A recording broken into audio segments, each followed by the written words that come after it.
Just going to deal with, most people don't know what to do with these summonses or what a summons is or what happens. So the first thing,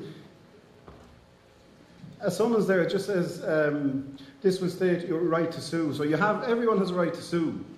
So that's what a summons actually is.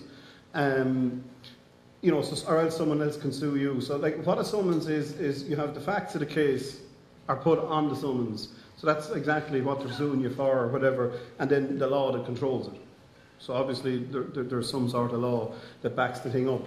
Now that's exactly what a summons is. You have a few different types of summons then, there's no point in going on too much about the different types of summons.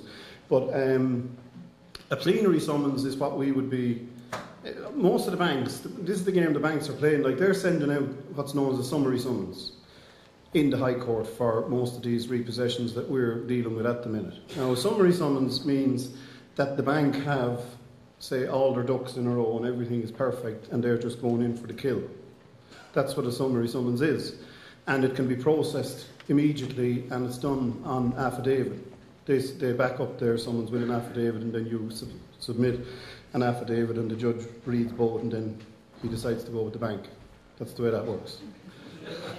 It's simple, really. But that's what's happening. So what we need is these cases to go in. We need them all to be full hearings. We don't want to be going in under these summary summonses. So we need to go in and we need to show that the bank don't have everything in order. And so that takes some discussion with the judge, and all those cases then can be pushed on for a hearing. Now, so that's what has to be done. So that's what a summons is anyway, all right? If anyone has questions on summonses, then we can deal with it as we go along. The next thing is a notice of motion. Everything is done on a notice of motion. You have to move to court, okay? This is the stuff that most of these people don't want you to know. When you get a summons, you can actually use these three here yourself before this would ever even go to trial, before the case would ever be heard. All right, so you can put in a motion to dismiss the case on whatever grounds. So obviously there needs to be grounds. You can put in a motion to strike, or you can actually look, if the summons isn't crystal clear about whatever they're saying, you can send this back in, and this frustrates the whole system. Okay, they won't want this kind of a game to be played. All right, so that's that side of it. We can go back over these now again. The next thing that you can do is you can actually answer the thing. So, like in a lot of, say it's a plenary summons, you'd have an endorsement of claim would be part. All the pages you get. The next page would be what's called endorsement of claim. So you can answer this claim. So if you do it point by point, and you just simply do it by admitting it or denying it, or you just don't know. If you keep it as simple as that, because what you're doing is people are going into courts, and you'll see some people file paperwork going in there, and this could take 6 pages, up to 20 pages. And they're putting their whole life history down on this thing, saying that this didn't happen because this, that and the other. But for a good barrister will have a field day with that, because you're giving them too much rope to hang you with.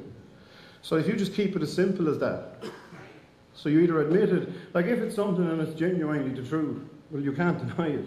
So you have to admit whatever it is in it. You're denying some of it, obviously, or you wouldn't be going in, or else if they make a statement or whatever and you don't know. Right? So if you just keep the thing simple. So that's how you'll answer. Then what happens is, after this period of time would have elapsed, you can go into what's known as discovery. This is where this is what's available to you under discovery. Okay, you can have depositions. So you can go and depose. Say if somebody in the bank, you can go in and take a deposition from them. You can actually sit in front of them and ask them, you remember when I did sign this loan? Or whatever. You can do this. That's one of them. So then you have what's known as a request for production. So you can ask them to produce whatever you want. You can then put in a request for admissions. A request for admissions is something, you can actually ask them to admit something. Isn't it true that, whatever. The next one then is interrogatories, which are, important as well and very, very useful, because all an interrogatory is a question, but it must be answered. So when you ask the question, it has to be answered. There's no way out of it. And then you have the last one that's available to you then is court orders or whatever. You can go in front of the judge and you can request the judge that you can subpoena the bank, or you can do whatever. You can look for their books or whatever you need to do. These are all tools. But you see, what they're trying to do is, under a summary summons, none of this is available. It's all fast-track job into the court. But this is what we should be looking for. And that will slow the whole thing down, and that will allow everybody to, the time that they need to do the work they need to do. And so this is what we should be pushing for. Okay? The last bit then would be the hearing, or the court case. So this, you can read that, yeah? Well, that's exactly the way it is. When you get to where we are. Right? So the barristers and the solicitors and whatever, they all play in this game, and then the judge decides at the end of it that you're wrong anyway. And so that's just roughly a court case from start to finish. That's the way it'll pan out. And that's, the bits in the middle is what we should be looking for, just to keep the thing, to try and keep it honest. Because going in under a summary summons, I think, is lunacy. If you've gone through the process with the 3 letters, and the letter of estoppel and the letter that you're talking about here today, how much more difficult does that make the case for the banks with a plenary summons? Have you an automatic defence? Or are they more likely to sort of say, well, we can't put in a plenary summons because you've already built up a form of defence against them? Yeah, but you see, the banks aren't going to play this thing straight and nice or whatever. That we all know the bank should be putting in a plenary summons, but they're going to go in. They're relying on you not knowing what you're doing, and that's the game they're going to play. So they're hoping that they can get in. Sure, if they can get in on a summary summons, if anybody can get in, if you're taking a case, the best thing you can do is go in on a summary summons, because it'll be all over and done with very quick. But that's my point, is you're building your own case long before the bank even get to a summary summons. Yeah, well, everybody, anybody that's in this business, when you start writing letters and stuff, we need to understand that that's what we're doing, is you should be building your case from day one. Okay. This request for a production and request for admission, is that done through the courts, or do you just write a letter to the financial institution? It's all done through on official documents. Oh, you have to apply to the court for that? Yeah. And there is obviously the registrar, yeah. There's obviously a special form for each. Yeah, you can just fill them Now, in. I have a case where the county registrar is refusing my notice of motion to the circuit court. He refused? Yeah. Your notice of motion? What was it for? It was for to have a judgment set aside. You were looking to set aside a judgment? Yeah.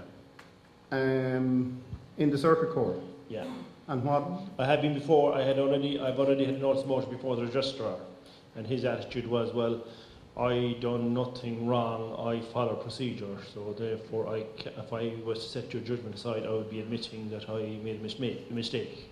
Yeah, well then you should probably go in and look for a review of the judgment. I went in to him and he wouldn't come out to talk to me, and then I sent it by registered letter to him, and he sent it back 3 or 4 weeks before the court saying by signed by clerk that was already adjudicated on, and then I wrote back in to him to say that he was in breach of my rights under the Article 6 of the European Convention on Human Rights, blah blah blah, and that he had acted on a false misleading affidavit in the first place. And he signed it back himself just on the bottom of the letter to say that I've already adjudicated this, and it's not my jurisdiction to put this before another judge in the story. And that was the court was supposed to be 2 days ago. And he didn't send back my fees, by the way. Thanks, sir.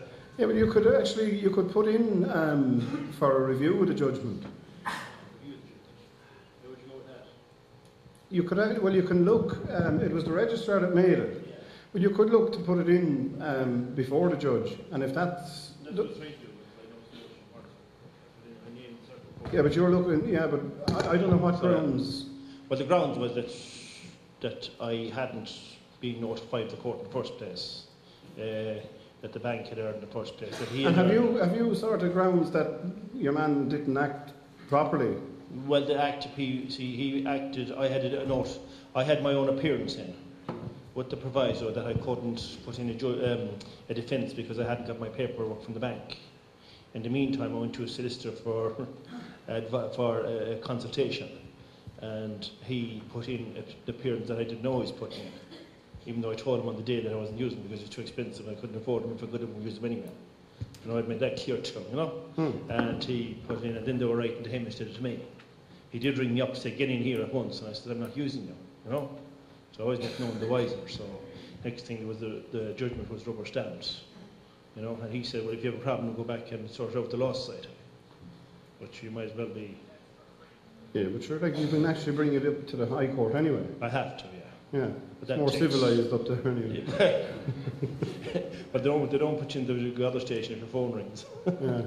I reckon when you go into the district court or circuit court, it's like going to the zoo.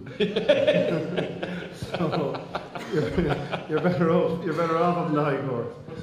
They have a restaurant downstairs and everything's lovely. So, are we finished with this? Yeah. Billy, can I just ask you one question? If somebody was being served, when these guys come to the house and so on and so forth, and you weren't there and you refused over the phone not to accept it, do they have a right to tell you, like, could that just be going into court now without any more information? Now, not on a mortgage, just on a loan in particular. What are you saying? They come out to the house? Yeah. And what? This must be this thing here. Sorry. There's someone I know, right, and that they weren't there, their tenants were in the house, okay? And the tenants contacted the guy. And contacted who? Contacted the landlord of the house. All right. Okay? And he rang the guy who was serving whatever it was. He didn't know what the documents were. He asked what the documents were. He just said they were from the bank. And he refused. He wouldn't let his tenant sign for them anyway, right? And he refused to sign for them. He told him to bring them back. Oh. But, like, he's heard nothing since on that. Yeah, but see, what happened there is obviously they sent out someone to serve him, and he's probably not accepting his mail either. Normally when they send somebody out, you refuse mail. Yeah.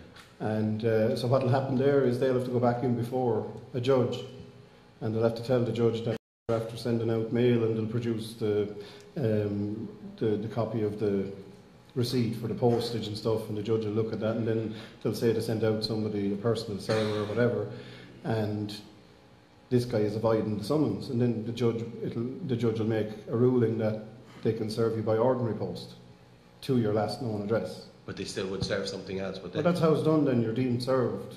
Okay. Well, I think now that he was more worried that he wouldn't hear anything more and it would run through, No, because you see, you have to be served. Oh, okay. And you have to be served. So, like, if they fail to serve you on one or two occasions, they will go back in before the judge, and which obviously they just go back in on an ex parte application, and they'll say to the judge, this fecker won't take this. Right.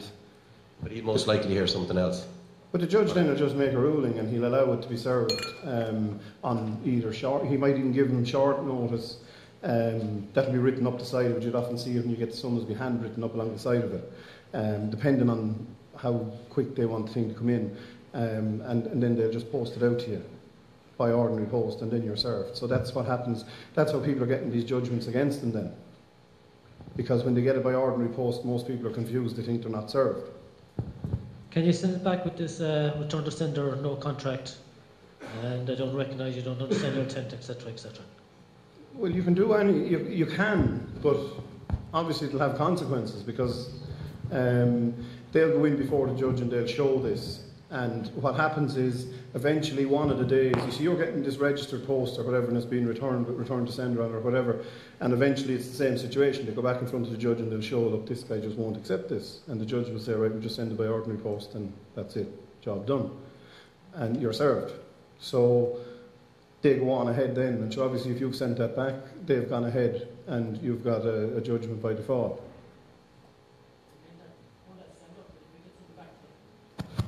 Shouldn't that stand up that if you, like obviously, like there is a procedure here, so that you have to be served with it, you have to accept it.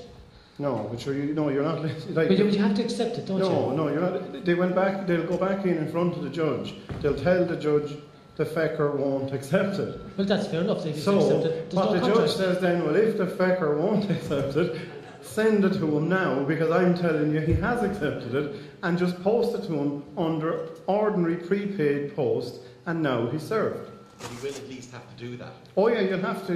But if that is resent back again, he's still not accepting it. So But you see, the days of you not accepting it are over. is that proper law? But Is that proper procedure? you're technically, by you sort of sending it back at that stage, you're what you would be technically is in contempt of court. It's not, you're not going to be hung or anything, but they'll hear the case without you, because obviously you've been served and you didn't bother to turn up. That's your problem. So when you get ordinary post and you put this sticker on it, the one that's, and that goes back, that's no longer valid. No, it'll work for the first few times, until such a time as you get, if you get a letter, by ordinary post, and you have a summons and it's clearly written on it that the judge has ordered, these people went in, it'll be written on it, and the judge has ordered that you be served by ordinary prepaid post and that you're deemed served. That'll be all written on it. So when you get that, you need to pay attention to it. But that won't be written on the letter. It'll be written on you'll have an order. They'll send you a copy of the order that was made in the court. But it'll be in a brown envelope, won't it? You won't be able to see it. No. So therefore, as far as I can understand, is you still have that right to not accept it and return it. Of course you have, yeah. So if it's returned, it's back in their ball court again, and they can keep doing this. But as long as it goes back, they can't do anything about it. Like at what stage? Do you want me to be honest with you? Yeah. I believe you'll have an armed response unit outside your house at some stage. But is that lawful? There is that's the other thing that's being kind of understood. Is it like lawful procedure? I mean, if we No, but this would be an awful long way down the road. Lawful procedure is, okay, once a judge makes a ruling, that's it. To send it by ordinary post. Yes. Yeah. But the minute that hits the post office, you're served. Not your front door or anything. Once that leaves them, you're served. You were actually served the day in the court. Yeah. But we need, lads, we have to be fair. If the man wants to clarify it, we'll need to clarify it as well. Sorry, can you serve a motion, just on the motions, can you reply a motion to dismiss based on there's no contract? You said keep it simple. Well, you can bring it in and see how it runs. Would it work? I'm sure, as the fellow said, you're taking up valuable time anyway, and they'll have to deal with it. So it just depends on what information you put in with it. So obviously you have to back this thing up, and of course it can be done. But based on what we heard this morning on the 7 elements of contract, if you say, listen, there's no contract here, Yeah. then is it up to the bank to come back and say there is a contract? Well, sure, this is it. So that's what it is. Like, obviously, if you put in your defence to it, and like if you send in a motion to dismiss based on the grounds that there actually is no contract, which obviously then they're going to have to come in and prove that there is a contract.